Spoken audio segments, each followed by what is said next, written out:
And so, today's topic, we're going to be talking about stoicism and anger. We were chatting a bit before we went live. Why this topic? What's the appeal for you? I just think it's one of the most interesting subjects. Like we were saying earlier, I specialized for many years in anxiety disorders, and anxiety and anger are kind of quite closely related in some ways. So I wanted to start researching and working on something else, and I'd always thought anger was kind of intriguing. It's quite a colorful and interesting emotion. I think I'd rather work with anger, for example, than be a bereavement counselor or something like that. Like, and it's a problem that I had when I was a young guy. Like, I had a lot of anger and I had to kind of work on it myself a long time ago. So I think that was one of the reasons. And another reason, which we'll probably touch on, is it's one of the emotions that has the biggest impact. I mean, to massively simplify things, genocide is committed in part because of anger. Bombs are dropped, like, civilizations have been laid to waste, because of anger. Or a more personal level, marriages are destroyed, children are traumatized because of anger.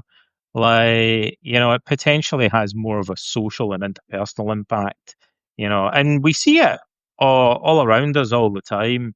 In some ways, another reason actually is that the anger in some regards is one of the most neglected emotions. You said earlier, there's a lot more research on depression and anxiety, although we do know a lot about anger. We know far more about anger than most people realize, but it's relatively neglected. And yet it's everywhere. Where would you go to find anger, guys, if you wanted to look Just for it? the grocery On, store, driving. on, I go and look on Twitter. Like, it's US politics is, I think it's fair to say.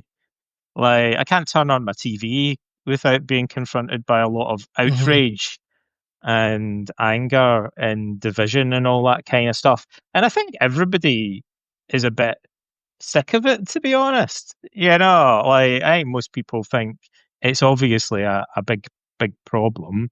And do you know what people are doing about it? Every day it gets like a bigger thing. It's in your faces.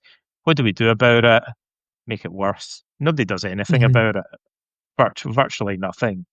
Like, it just gets stoked every day. Like this Charlie Kirk thing, like the way that politicians are responding to it and the way the media are responding to it is almost kind of designed just to kind of stoke more outrage and conflict and stuff like that. There's like not no hint of any real effort to kind of damp things down.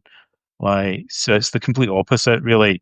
And there might be political, historical reasons for why things have ended up in that mess. But that's a reason, I wanted to say as well, we were saying off air, there are some things that psychotherapy is not that great at treating. And then there's other things that it has a much higher success rate for. And anger actually has a kind of moderately high success rate, like, and has done really since records began of like measuring outcomes in psychotherapy. So we know quite a lot about what works and what doesn't, and it's definitely something we can help people with. Like, so that's inspiring in a way. That's motivating and reassuring. We're not just kind of banging our heads against a wall here. Like, we've known for a Mhm. long time, you can actually do stuff about it.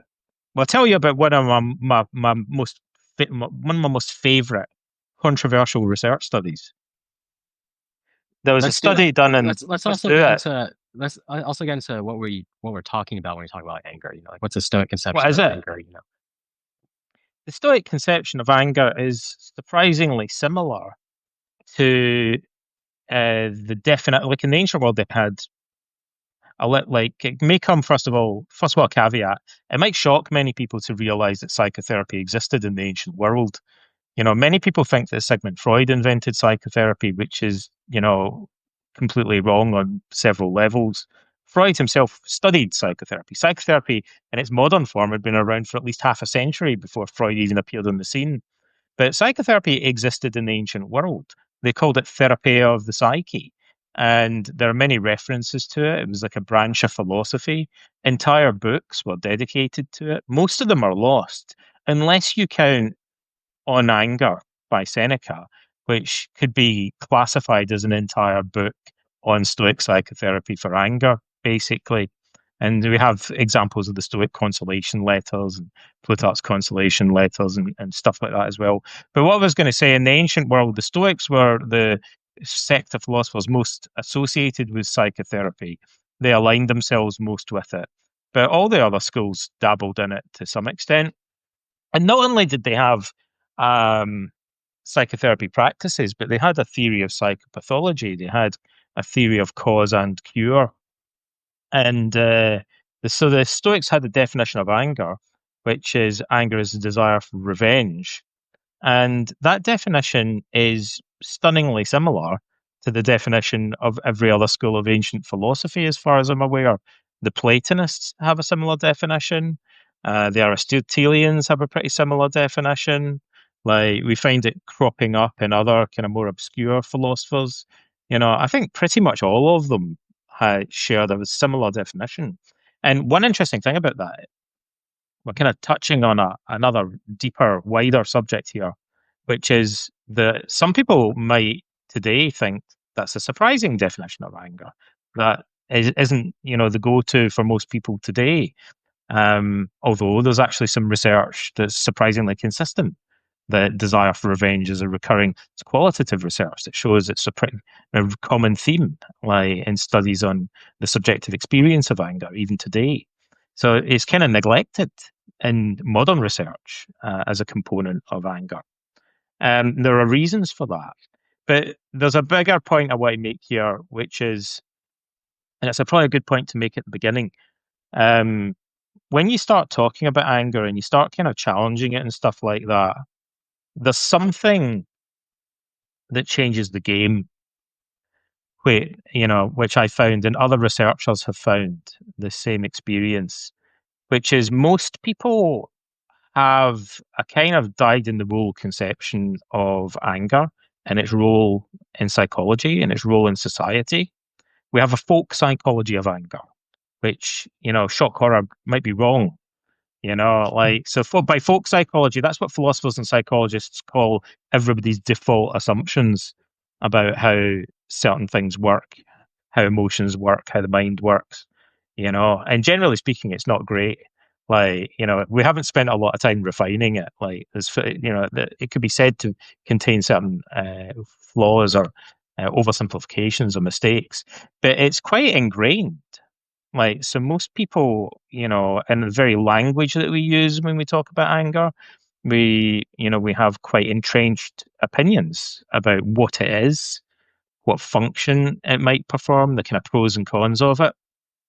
But something that immediately challenges that people don't often think about is that cross-cultural research on the emotions tends to show that people experience anger quite differently in different cultures. Now, I mentioned that because you asked me what the Stoic definition was, and I said it might seem a little bit odd. It's a little bit slightly off in some ways to modern Americans and Brits and so on, Canadians. But that's because the ancient world would be an example of another culture where people did anger slightly differently. And what cross-cultural research does, once people start looking at it, it actually tends to introduce more cognitive flexibility, which is a good thing.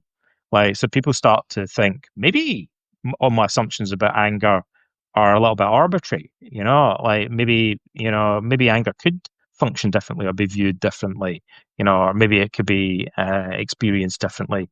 Because people in indigenous cultures, for example, often have a more negative view of anger, see it as more unhealthy.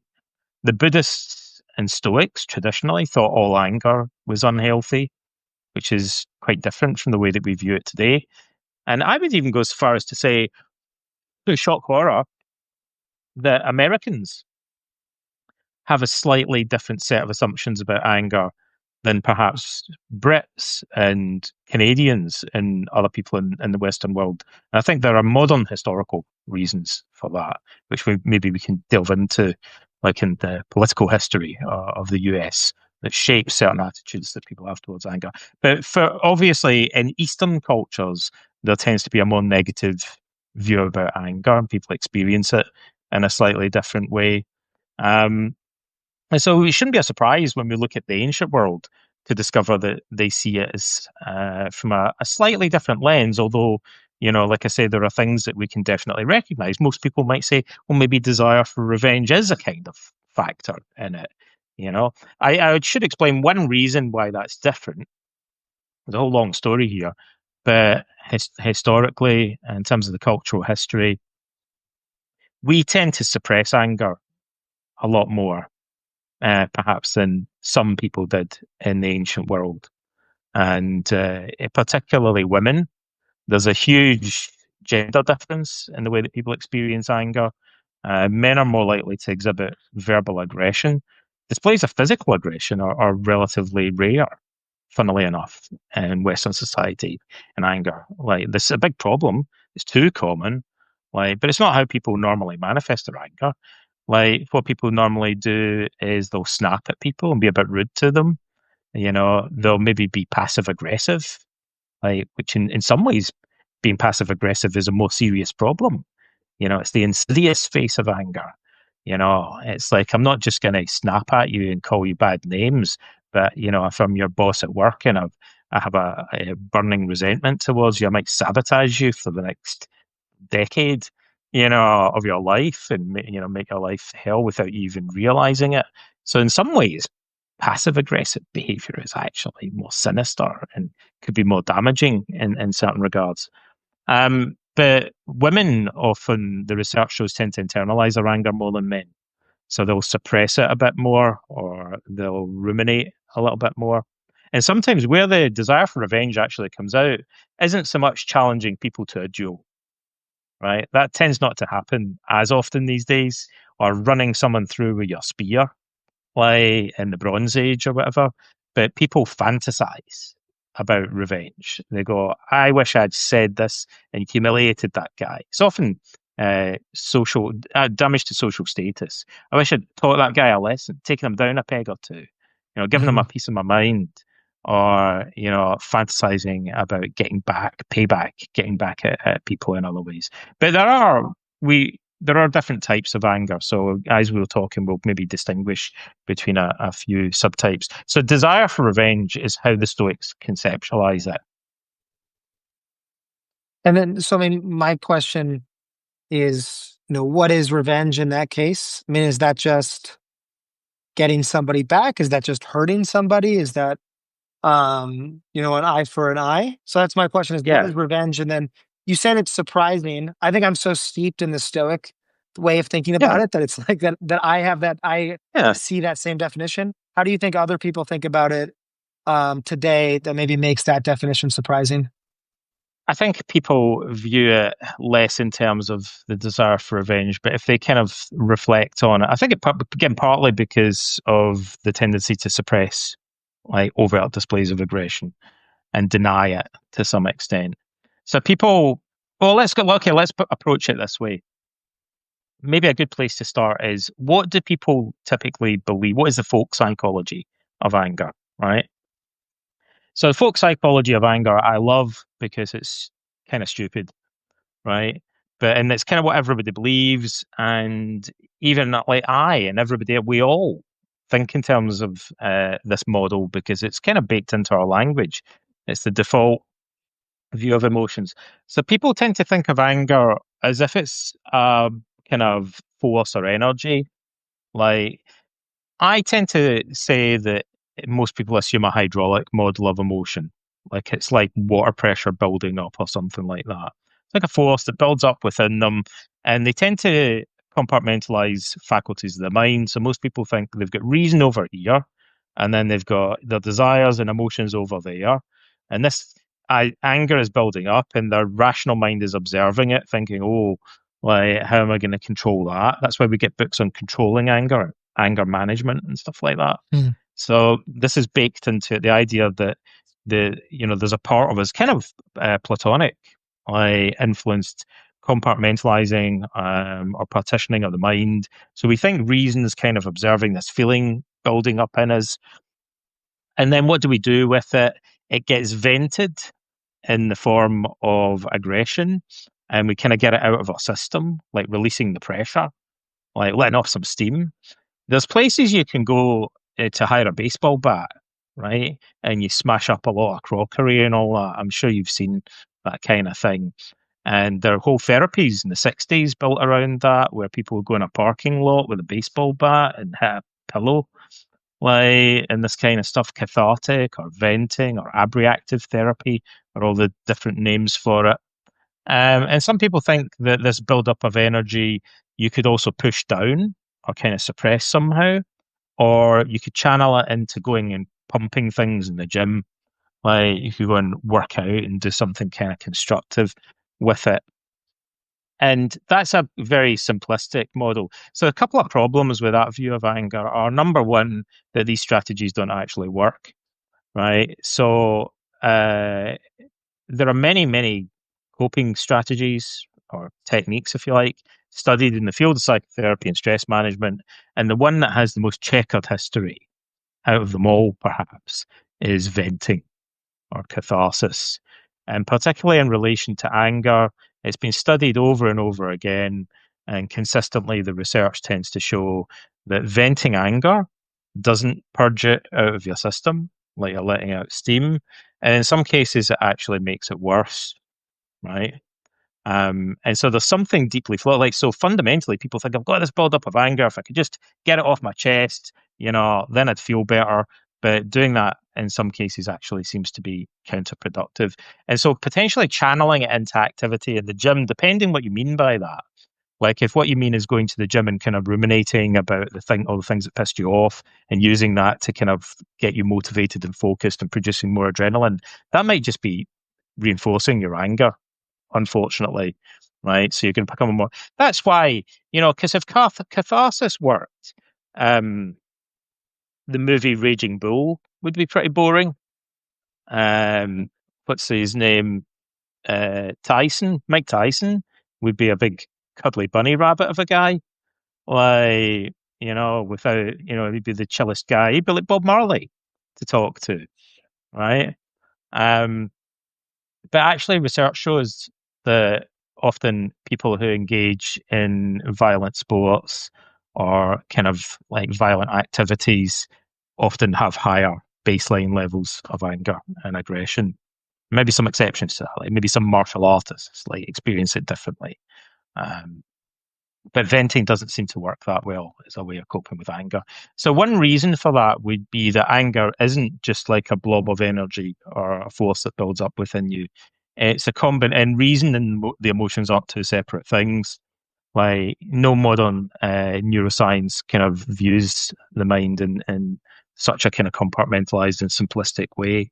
So the mind is much more integrated than that, than was previously assumed. And reason and emotion are very closely intertwined. And so when people get angry, as Albert Ellis, the founder of cognitive therapy, used to say, they don't just feel angry, they also think angry. Like they have angry thoughts, beliefs, and attitudes. And so when Andrew Tate, for example, or Jordan Peterson, advise their followers to kind of channel their anger, and going to the gym and stuff like that, what it might do is kind of burn off the adrenaline, or distract them temporarily. At least they're doing something positive.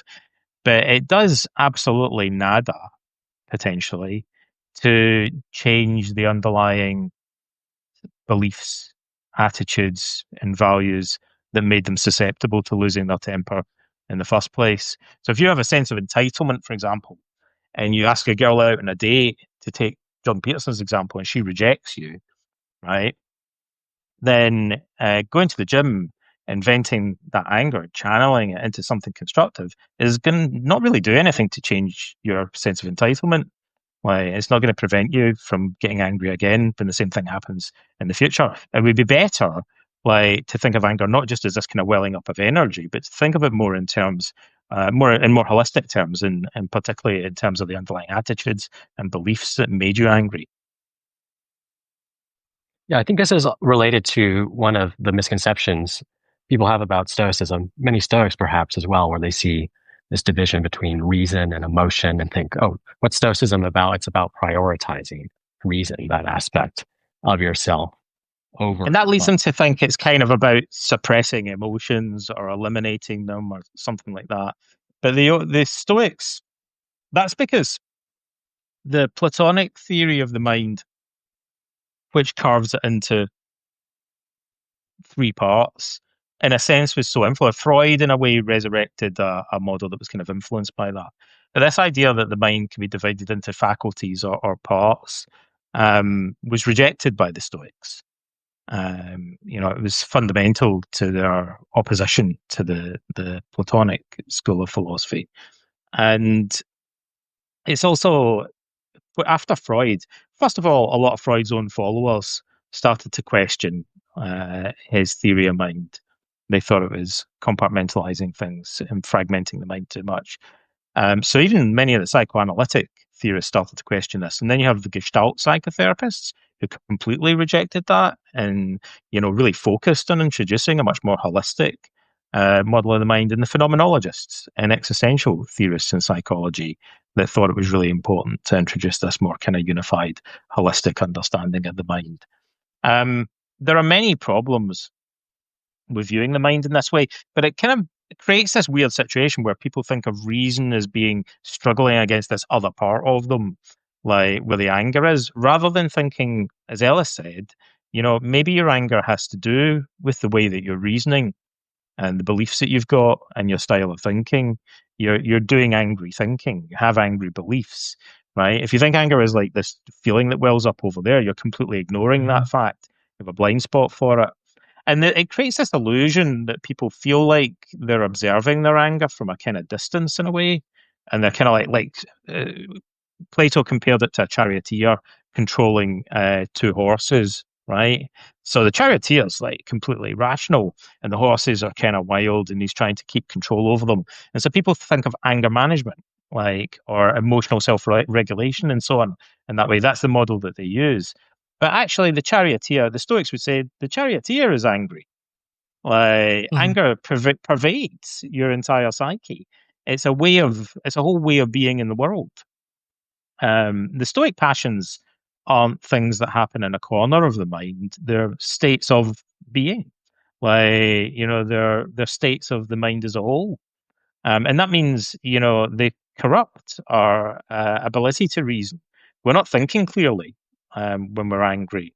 And that's actually at the root of many of the practical problems and misunderstandings that people are wrestling with, because they think they are thinking clearly, and they tend to underestimate the extent to which anger is clouding their judgment and biasing their thinking. Well, so what that all makes a lot of sense to me, and I agree. So somebody that's angry is not just somebody who's doing a poor job managing it, or not somebody who has a stronger, irrational part of the soul than somebody else. There's somebody who thinks differently. Yeah. What are the angry thoughts, or what are the angry ways of thinking? I'm assuming when you're doing then. I'm glad you asked. Yeah, when you're doing therapy, you're trying to intervene on those patterns. Yeah. So what are those patterns? What are they? That's a really good question, right? Because people could be looking out for them a little bit. So you could call it, I think of it as the cognitive architecture of anger, basically. So there's more than one thing. And actually, I'll give a bit of a shout out to the Stoics, because let's do a little bit of a deep dive. There's kind of two stages to this answer. The Stoics and other ancient philosophers said that anger is a desire for revenge. Now that implies that it's a response to something, right? Which is, again, not quite how people tend to conceptualize it today. And the Stoics are pretty clear that it's a response to a perceived injury. And typically, Seneca says it's an injury to your perceived social status. So you feel like someone's putting you down or disrespecting you in most cases, although there are other types of anger, right? So that suggests there's actually two emotions. There's an initial feeling of getting hurt in the feels, or getting anxious, or feeling ashamed. There's a not nice feeling.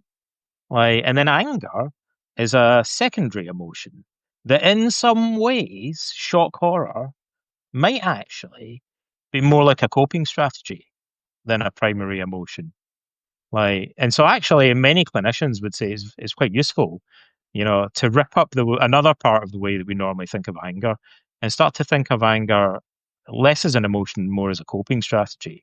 It's a way of dealing with the preceding emotion. That's actually one of the most fruitful. I'll give you a little anecdote about that. Aaron T. Beck, the founder of cognitive therapy, said that in virtually every client that he worked with, he got to monitor. He said most of them, a lot of them at first said that they weren't aware of their anger being a response to a preceding emotion.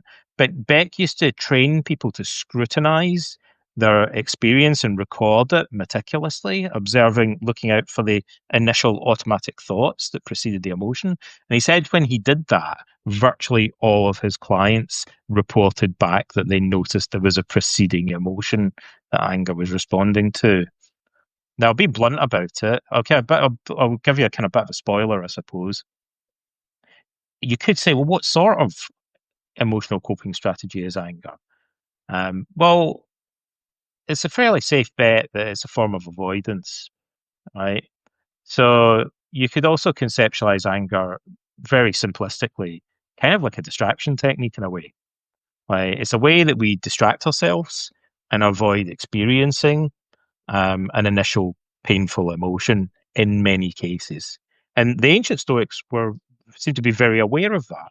It's a desire for revenge in response to an initial sense of injury, as they describe it. And Marcus Aurelius says when he's talking about anger, if you removed the initial injury, then the anger would go away. Now that's interesting because now he's thinking about which cognitions are upstream and which ones are downstream. He's thinking more strategically, like a clinician might today. Yeah, so there's this idea of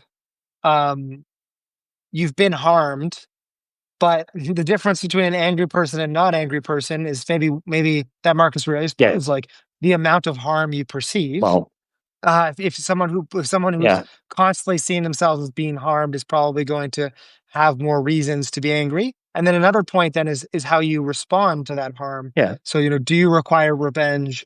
Do you attribute it to, well, that person deserves to be punished for what they did, instead of maybe some other way of thinking about it, right? Well, I'll flesh out the model a little. I'll try and be brief because there's a few other bits. So what we could say is in anger, one way of conceptualizing it is, in fact, that it begins with a rigid demand or a goal. This is like based on standard models of cognitive appraisal, models of stress, and so on, right? So we could say what's actually in the background is I demand respect from other people. I expect to get my way. I expect my kids to listen to me or my wife to understand me. And that expectation is not just like something that I prefer, it's a demand. It's quite rigid, right? And absolute. So that sets the stage for anger. And that's why anger has always been quite closely linked to the concept of frustration, right? So rigid demands are a recipe for neurosis. They are bound to be frustrated at some point. And that frustration is kind of often seen as the germ of anger. So I demand that other people are polite to me. Like I damn well expect that my relatives all send me a birthday card every year. Now, at some point, they're bound not to do it. In which case, I'm going to be hurt, right? I'll be offended. You could say I'm catastrophizing now the fact that my demand wasn't met. Now, at this point, I might feel sad or anxious or shame or something, depending on the circumstances. It might be there's a kind of amplifier, which might be that if I perceive what someone did is morally unjust, like that's a common theme in anger, right? But it seems to play the role of amplifying, rather than just being a personal offense. If I think what you did was you lied to me, you deceived me, you're a rotten crook, it's what you did was fundamentally unjust. That seems to now amplify me and push me more in the direction of anger. But at this point, I might just kind of feel anxious or hurt or something like that. So what the transition point, I think, comes with attributing blame to the other person and perceiving them as the source of the problem, which radically shifts the way that I'm experiencing my emotion. And then that is often connected with what's sometimes called a global negative rating. I like to call it vilification. Right. So you kind of touched on that before. I might say it's all your fault, actually. Right. And then I might say, because you're a jerk, you're an idiot, like you're a rotten person, right? And so psychologists are very interested in this idea that you would pigeonhole somebody and attach a label to them, and that's obviously something that people tend to do when they're angry. Some people think it's quite integral to anger, and then actually the desire for revenge usually happens kind of last in a way. Like it kind of comes downstream. So the ancients said it's really the desire for revenge that's definitive of anger. Other people have said it's more the vilification that they think of as being integral to it. Probably some combination thereof. Like there's a few ingredients kind of interacting with each other. But typically, if not always, the kind of origin of it is in a preceding emotion of hurt or shame or anxiety, and then the desire to kind of make the other person suffer or get back at them somehow, like the lex talionis, an eye for an eye and a tooth for a tooth. It's quite a primitive way of thinking. But the Stoics would say, the sage wouldn't have perceived himself as being hurt in the first place. Like Diogenes the Cynic, sticks and stones can hurt my bones, but words, will never harm me, kind of thing. It's like water off a duck's back to the sage if somebody doesn't send him a birthday card, right? So he has nothing to get angry about in the first place, let alone, escalating it with these other irrational beliefs. Yeah, I think about Marcus Aurelius. I think it's 2.1 where he talks about when you wake up in the morning, remind yourself of the kind of people you'll encounter, and that they'll be busybody and selfish, and they'll have these issues. And that's I feel like that's kind of trying to break down the rigid beliefs, maybe of don't expect people to treat you a certain way just because you're emperor. And then at the end, he's like, Yeah. remember that they're this way because they don't know, good from Well, evil. there's two things there. Let's conceptualize it a little bit, okay? So what he's doing is you could say him in part as challenging the rigid demand. So the rigid demand is, in a sense, I expect everyone to be perfect and up to my high standard. And he's doing the opposite there. What the Stoics often do is emphasize the fallibility of other people. They say, I don't expect other people to be perfect. I don't expect everybody to be wise. I don't expect everybody to be kind and considerate towards me. That's not realistic. So in doing that, he's adopting a more flexible and more adaptive way of thinking, and he's really undermining this rigidity. The opposite would be I get up in the morning, I expect all these German envoys, and all these senators from Rome to be really polite to me and to be honest with me.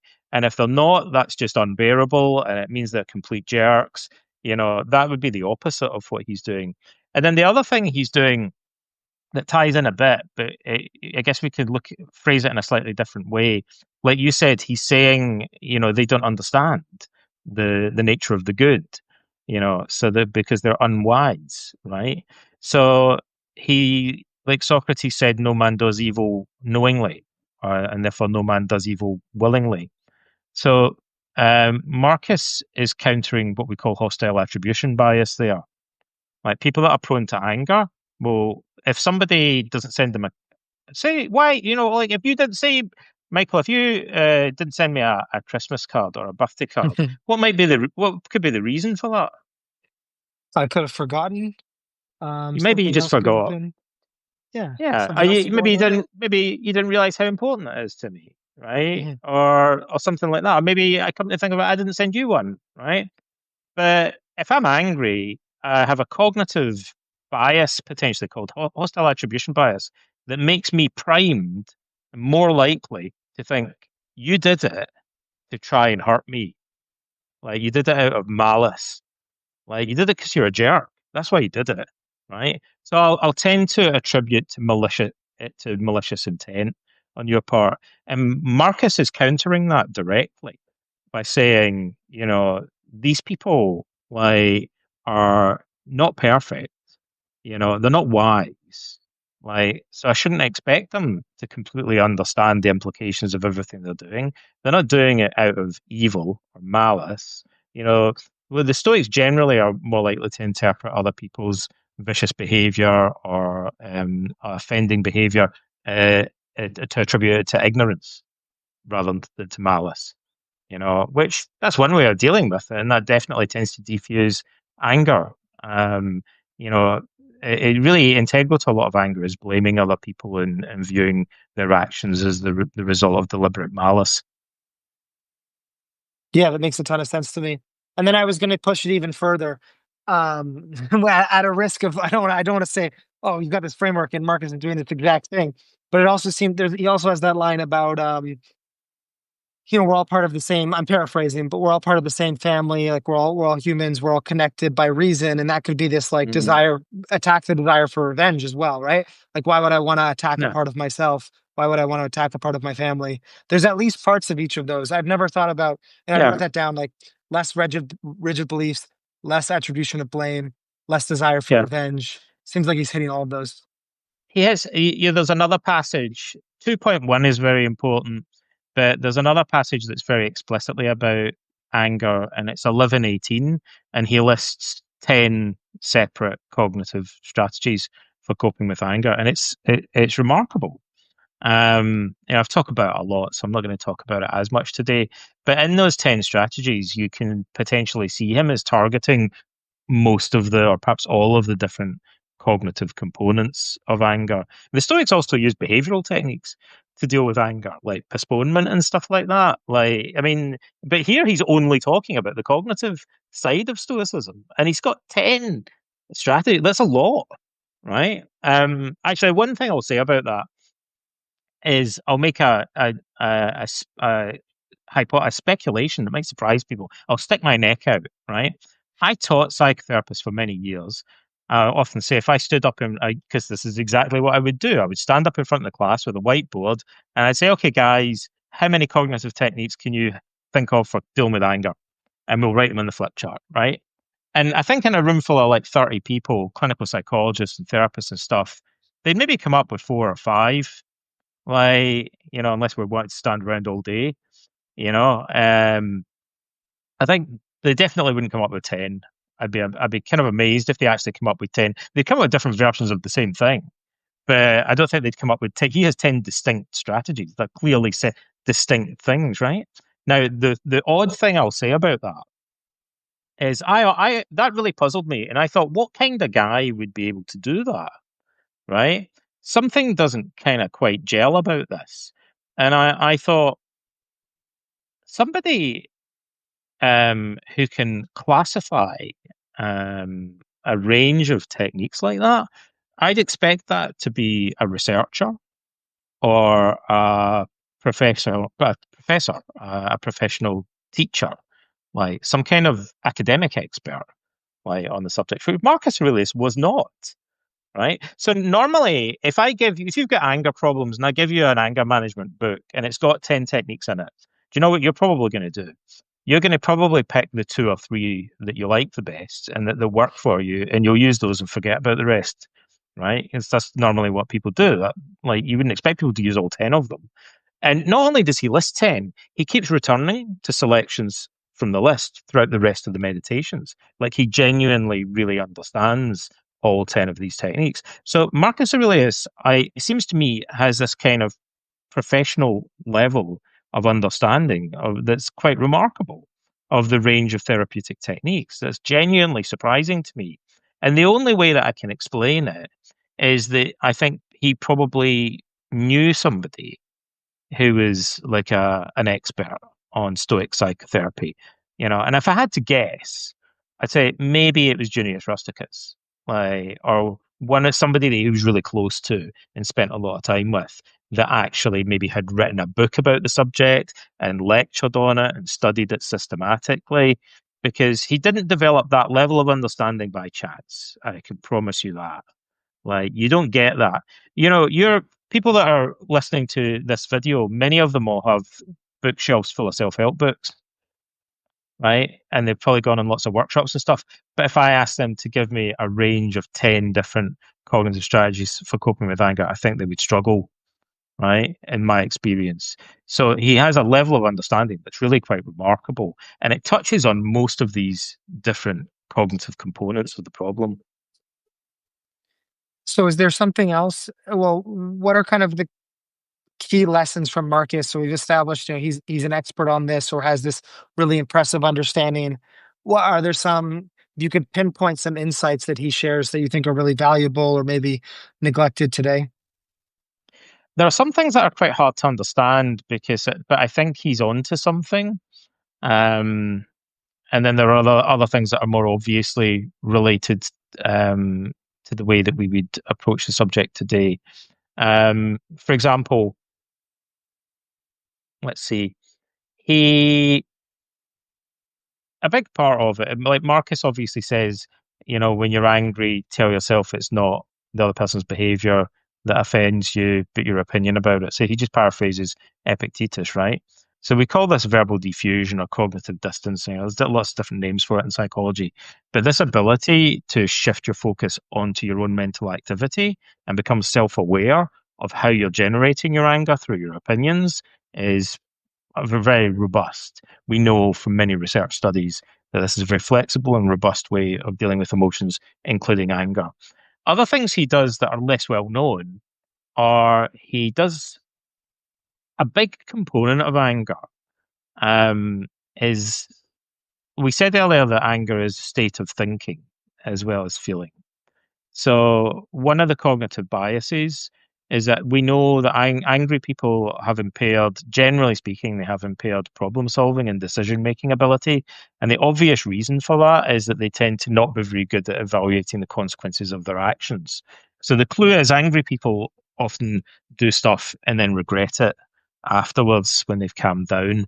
And they maybe feel ashamed of their actions afterwards or whatever, because their brain's ability to evaluate the wider impact and longer term consequences of their actions, and also their ability to empathize with other people. So to imagine how their behavior appears to other people is all inhibited like by the state of mind that they're in. So those are all like, it's a mixture of the emotion and also cognitive biases that become activated.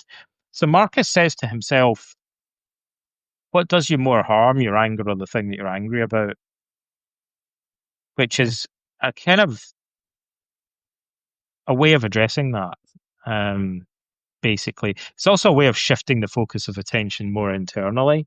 Like one of the key, I said earlier, anger could be viewed. We could talk a lot about how anger functions as an emotional coping strategy, but I said it was a kind of distraction technique. So the big thing that shifts with anger, the obvious difference, is that there's a dramatic change in your focus of attention. So when you get angry, you tend to focus much more on the other person, and your focus becomes narrow, so you're not thinking about the wider situation, the context, and so on. You're thinking in more immediate terms usually. So anything that heightens self-awareness and turns your attention back inwards is inherently antagonistic to anger. Angry people are not self-aware, generally speaking, right? In the ancient world, sometimes they would talk about the idea of holding up a mirror to somebody who was angry. Seneca does that verbally. He goes into great detail describing the face of angry people and what they look like to try and heighten self-consciousness, right? So what does you more harm, your anger or the thing that you're angry about? That question forces you to reflect not only on the thing you're angry about, but also to compare that to what's going on inside you. So it forces you to turn your attention back inwards, right? The very fact that you're asking that question is disruptive to this psychological sequence that constitutes anger, basically. So it's a very powerful, subtle question. And also there's an element of functional analysis to it. So you might go, okay, yeah, I'm starting to think more about consequences. Marcus elsewhere in the Meditations says when you're getting angry, you should ask yourself, will I regret this later? Which seems like just a quaint thing to say. But again, that's forcing him to use his prefrontal cortex and to engage more in consequential thinking, if you want to put it in a slightly more technical term. And that's contrary to what's normally going on in anger. Basically, that's inhibited or turned off normally in anger, right? But smartly, like therapists will often get the clients to do a kind of cost-benefit analysis of anger and weigh up the pros and cons of it, which you can do in a therapy session.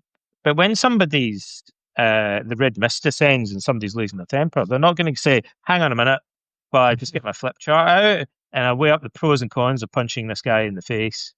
Like, and I'll try and evaluate whether it's a net negative or a net positive. You haven't got the bandwidth to do that, right? And Marcus seems to realize that. So his kind of functional analysis type questions, getting his techniques for thinking about the consequences are very concise. He just says, "Will I regret this later? Is the anger doing me more harm than the thing I'm angry about?" It's like one sentence, like a coping statement, right? Which, like again, like it's almost like he knows what he's talking about. Like, I mean, I read a lot of books by people, psychotherapists and self-help books, and I think it kind of sounds, if I read between the lines, like this guy doesn't know what he's talking about, right? But honestly, right, there are a lot of self-help books, and you think, has this guy ever tried this?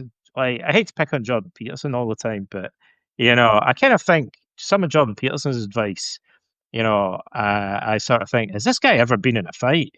Like, does he actually understand? Like, about you should stand up straight like a lobster or something and make eye contact with everybody in order to project confidence, right? Well, when I worked in schools in South London, if I told the 15-year-olds, kids that I was working with to do that, I think they would just immediately be like, well, I'm going to get my head kicked in if I do that, right? Like, there's a time and a place for that. Sometimes you're probably better off to keep your head down because you don't want to provoke people by making eye contact with them round about these streets. Um, so I think this doesn't really sound like it's been tested out in practice that thoroughly, right? But with Marcus Aurelius, and I'll give you another one, by the way, Stephen Covey. I'm not super into kind of management stuff, but when I read Stephen Covey's book, was 7 Habits of Highly Successful People, I thought, I can tell that this guy's actually been putting this into practice for a long time and he's smoothed off the rough edges from it. It's very coherent. It's quite simple. Like, it's kind of similar to Stoicism in some ways, But I think people actually underappreciate that old self-help book. But Marcus has that feel of like he genuinely knows what he's talking about. He's put these ideas into practice, right? Like they're like they pass the smell test, right? Yeah, I remember. I actually think it was in the 7 Habits for Highly Effective Teens. I think that's the actual one I read way back in the day. And there was a story in that book about it, the value of a paradigm shift when you were getting angry with somebody, and it was this kind of anecdote of like you have these cookies and someone's stealing your cookies and you get all mad at them, and then after they leave you realize that that was their cookies and you were actually like taking some of theirs by accident. Yeah, It's this kind of, I think about that now as like, oh, that was like one of my first exposures to the Stoic idea of like, the cognitive component of yeah. anger and this kind of paradigm shift. You've given a really good illustration of the cognitive model of emotion. Like, there's another one that I think Beck gives, which is he says, for example, imagine you wake up in the middle of the night and you're alone in the house and you hear footsteps and you think, oh my God, there's like a burglar in the house. Like, and so you're terrified, and then you creep out into the hallway and you realize it's the cat or something, right?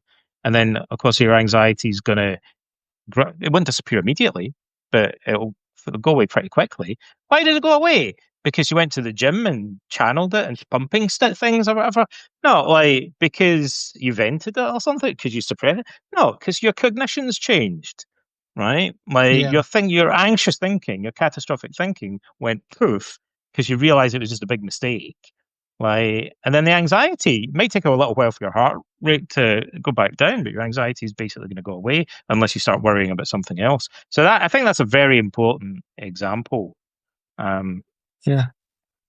Donald, I feel like we could talk about this for much longer than the time we have set aside, but I would be remiss if I didn't bring up, I mean, what I think is one of the Yeah. most challenging questions, and one the Stoics Okay. care about and take a hard line on.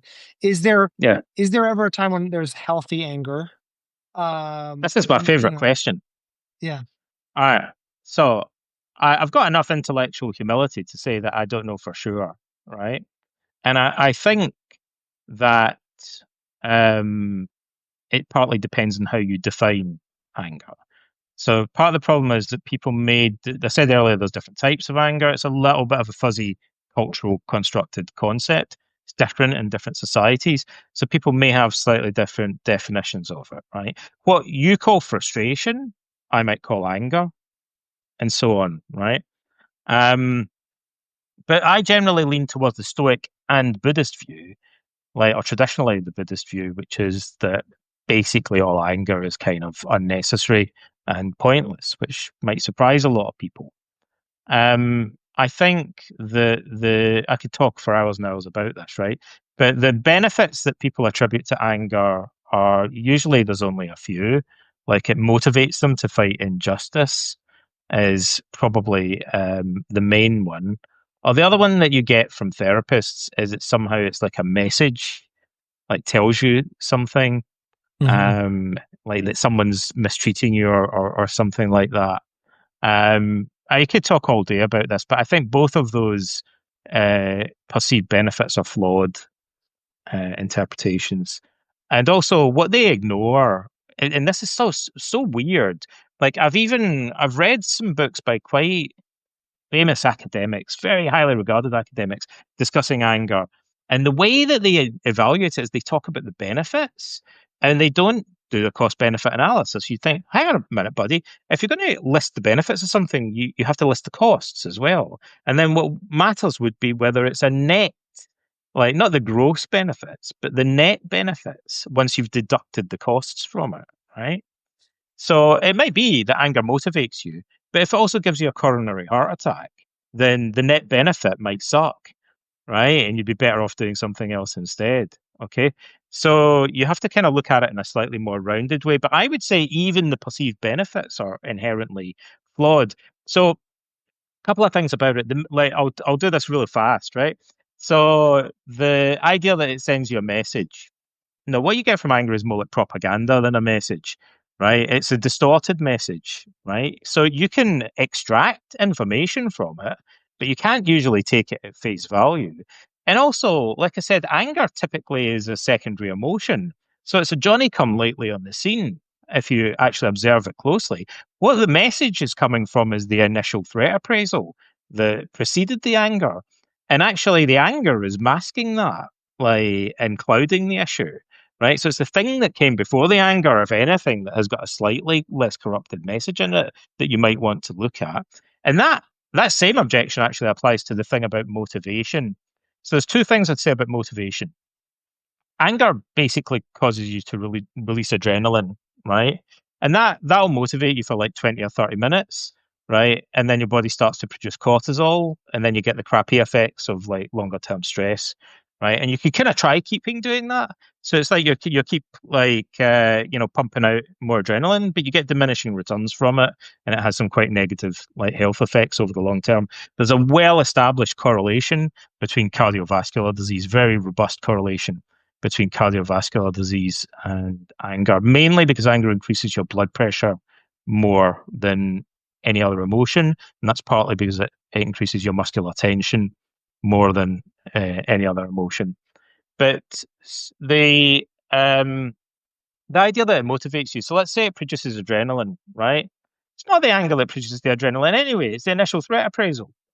Like, it's the fear that motivates you, usually, like when you're angry, and then the anger comes on top of that. But you already had adrenaline, like as soon as somebody insulted you or whatever, and you got your heart rate started to accelerate and your adrenal glands were stimulated. So it wasn't actually necessarily the anger that triggered that.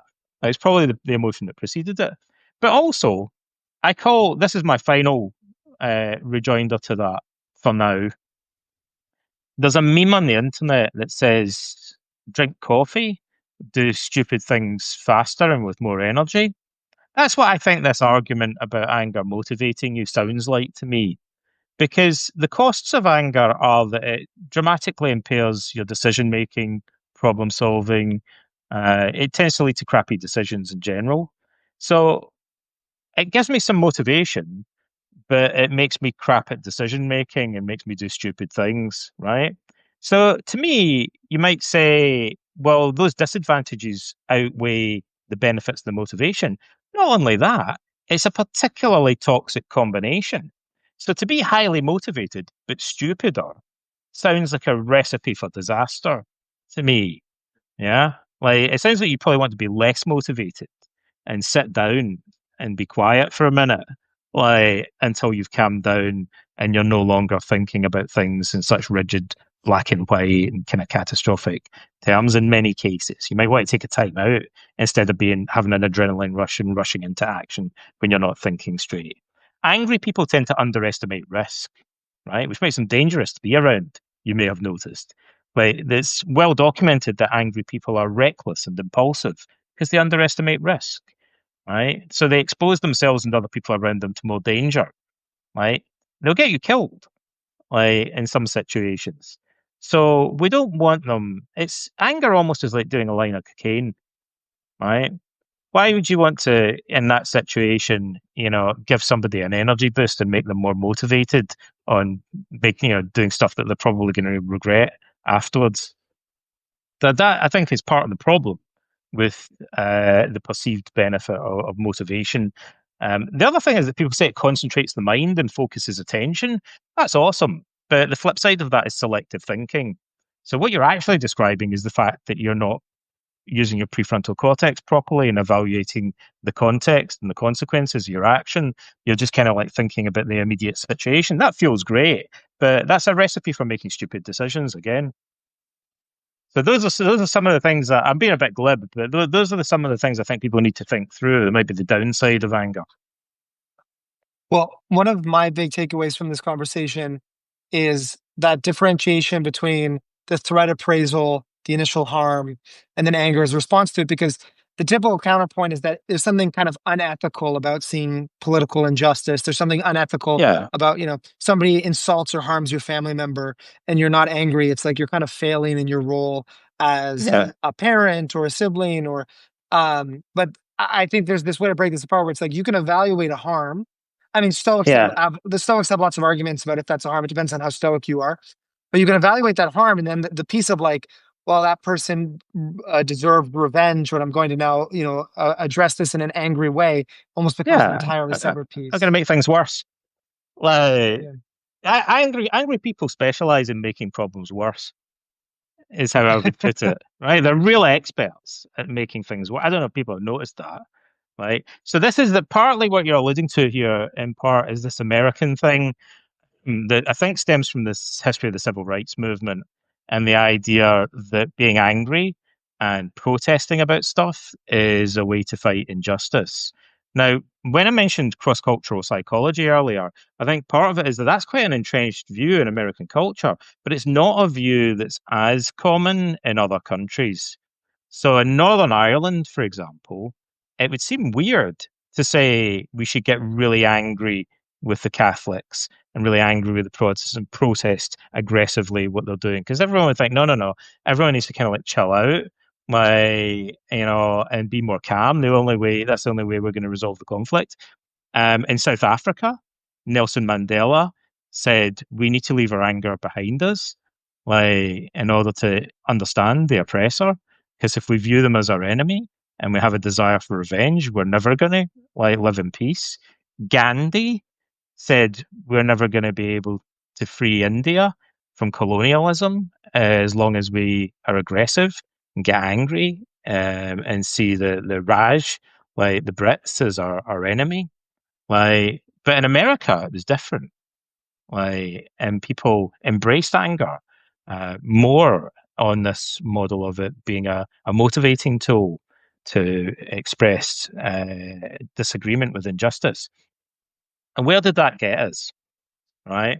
So one of the problems with that, I think we see played out all over the internet today, right? I'll mention one other psychological fact, a social psychological observation about the nature of anger and the way that it affects politics, right? If someone is really angry and they're like thumping the table and other people are listening to what they're saying, if you guys agree with me and I'm like getting really angry and worked up about something, and I'm like, this is terrible, it's an injustice, these guys are idiots, we have to do something about it. And you're like, yeah, you're right, Donald, like, we're all on board with this. So if I ask you to evaluate my anger, you're going to say it's a marker of passion and integrity, and it'll increase my credibility in your eyes, right? But if you Mhm. guys disagree with my values and have an opposing view, and I get really angry and start tub thumping and stuff, there's a bimodal effect, right? It splits into two extremes. So you're more likely to think you just sound crazy.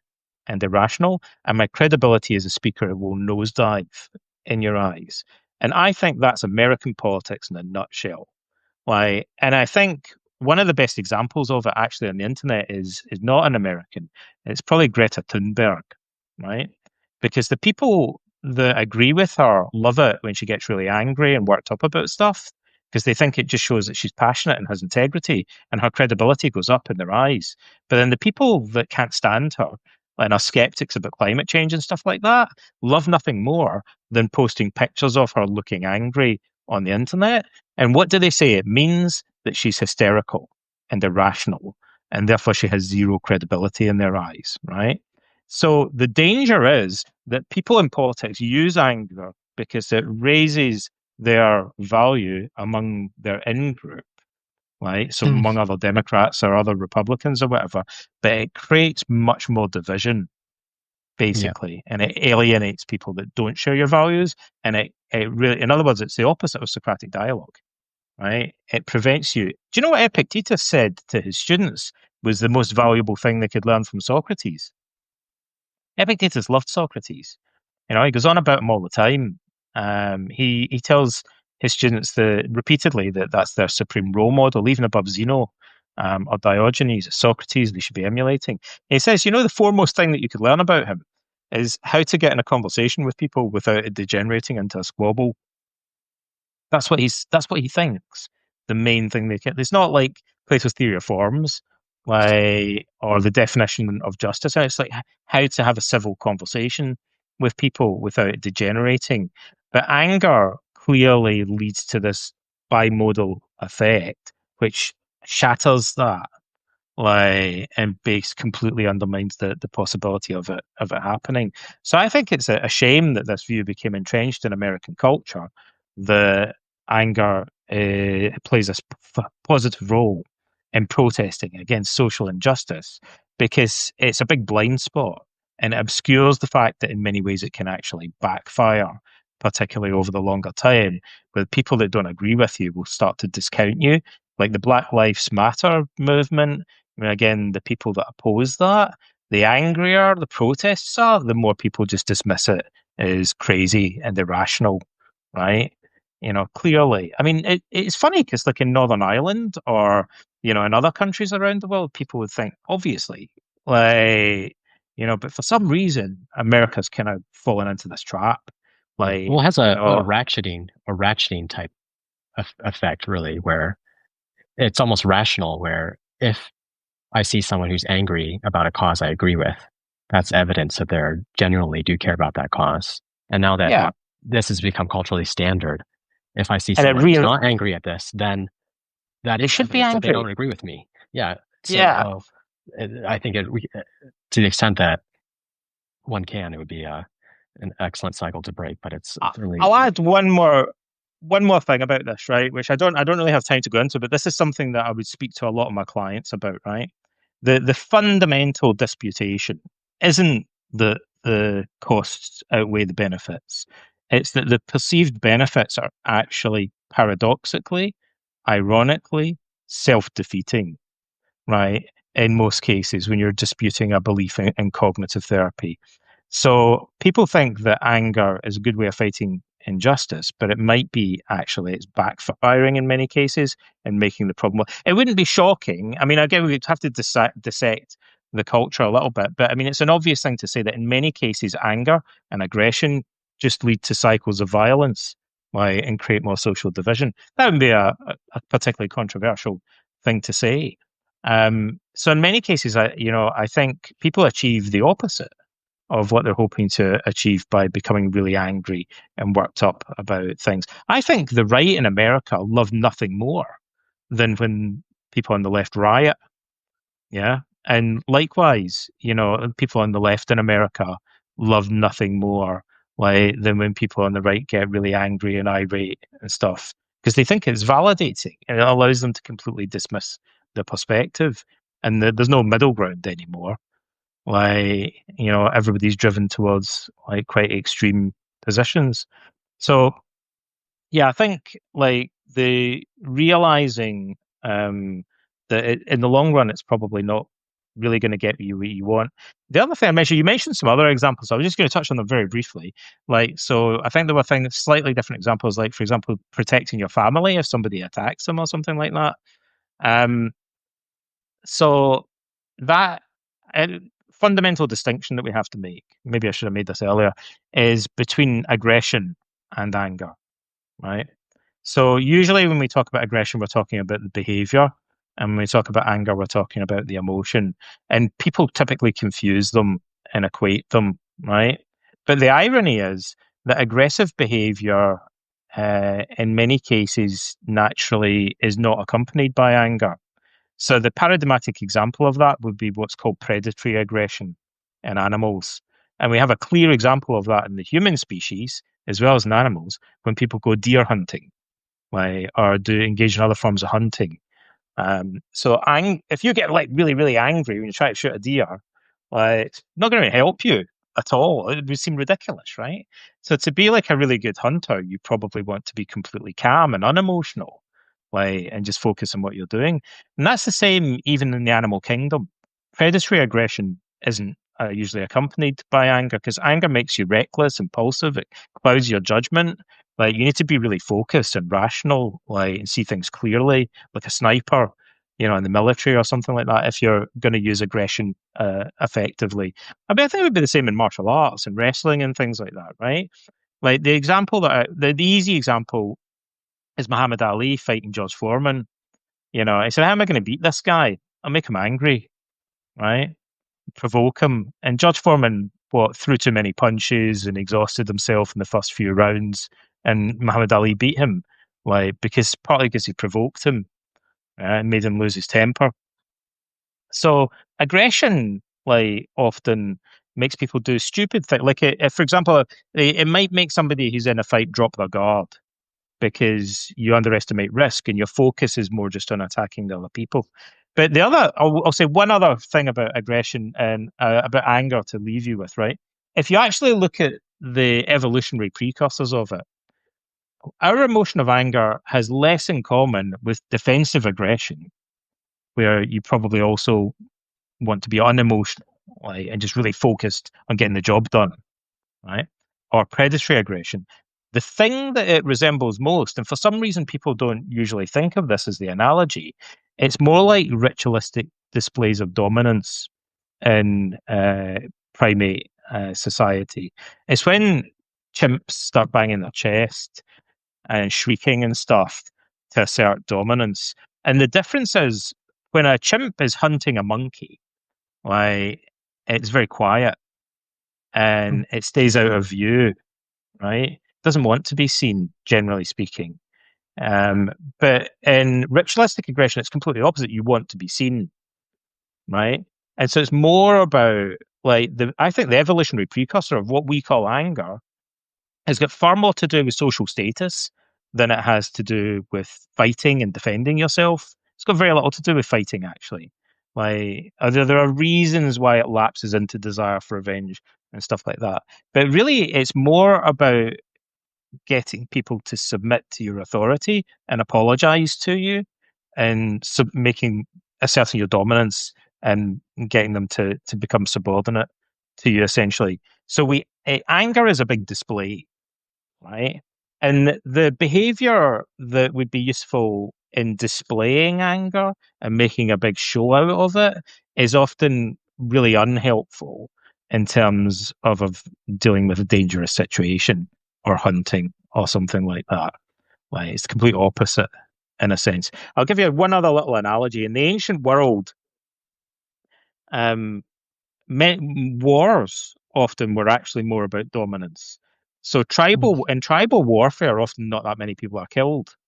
Like, so kind of run screaming at each other like a Highland charge, and they just want to frighten the enemy, and a few people will get injured. The people tend to slash with swords or axes, and they're keeping the other person at a distance from them by doing that. Like, and it causes superficial wounds, and maybe a couple of guys get killed, like, and then everybody goes home. Like, we haven't wiped out the entire other tribe or whatever. But sometimes it becomes more of a professional job, like in the Roman legions, where they had to train their legionaries to run people through with their swords, right, and to fight in silence, right? So what the Romans were doing was putting a lot of effort into training people to replace this natural kind of dominance behavior, which is really not conducive to being a killing machine, like, and replace it with pure aggression, behave more like hunters in a way, be very quiet and very focused and just go for the kill rather than just trying to make a big show and frighten the enemy away.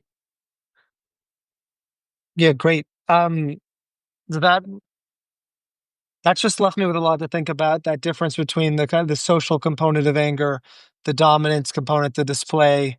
I really like the distinction between aggression and anger. And I mean, as a lifetime practitioner of martial arts, I'm thinking about that as almost the training of aggression and not anger, if that's the distinction we want to call it, or the control of Yeah, aggression. Absolutely. Um, we're Donald, I really want to thank you for the conversation. I really enjoyed it. Um, and I want to thank everybody who joined to watch live as well. This was our first Substack live event, and it seemed to go well. And appreciate everybody joining. Um, Donald, any kind of last words, either on anger or on what you're working on right now that you want to share with those watching? I think if people just want to check out my Substack, they can find a lot of articles about anger there and some podcasts. I'll tell you a couple of the podcasts that I did. I interviewed um, Ray Giuseppe, who's one of the world's leading experts on research on psychotherapy for anger. I interviewed him actually, and I talked to him about Marcus Aurelius, and we went through those 10 techniques. And I said, Ray, how did each one of these like compare to things that we would do in CBT, do you think? And we had a little bit of a conversation about that. So I'm hoping maybe one day to do like a series of podcasts where I interview a lot of famous psychologists or psychotherapists and specifically do a series talking to all of them about Stoicism and anger, maybe if I have time. But they can check that out. I'm working on a book about anger, but it won't be out for quite a long time. And I guess if there's something that I can maybe leave people with that might be relevant to this, I think it's really just the simplest advice about anger is bearing in mind that as we said, there's a few different types of anger, but the most common one, there's usually a preceding emotion. If you can notice what the preceding emotion is, and then some advice in psychotherapy is surprisingly simple and works surprisingly well. And then there's other things that are really tricky. So often just telling people, the initial feeling of kind of anxiety or hurt, just sit with it for another 5 or 10 seconds, like longer than normal, and just like pause and allow yourself to fully experience it. And for some reason, probably for multiple reasons, that tends to have quite a profound effect. Because usually, you only have to pause for 5 or 10 seconds to disrupt the anger from escalating. And usually by the time people start to think, why did that hurt me so much? Like when I asked my kids to go to bed and they ignored me, or something, well, why did I feel so frustrated about that? And naturally, if you just pause a bit, you'll begin to think, maybe there are other ways of feeling about this or other ways of responding to it. And then that's already derailed the anger. Usually you don't even get to the anger. David, Absolutely. very, very stoic. That space between between your impression and your assent. Try to make that as long as possible. That's a good way of Um, putting it. Great. Thanks, Donald. Appreciate it. Thank you, guys. It's been a pleasure. Cheers then. Bye bye. Thanks, Donald. Thanks all. Bye, everyone.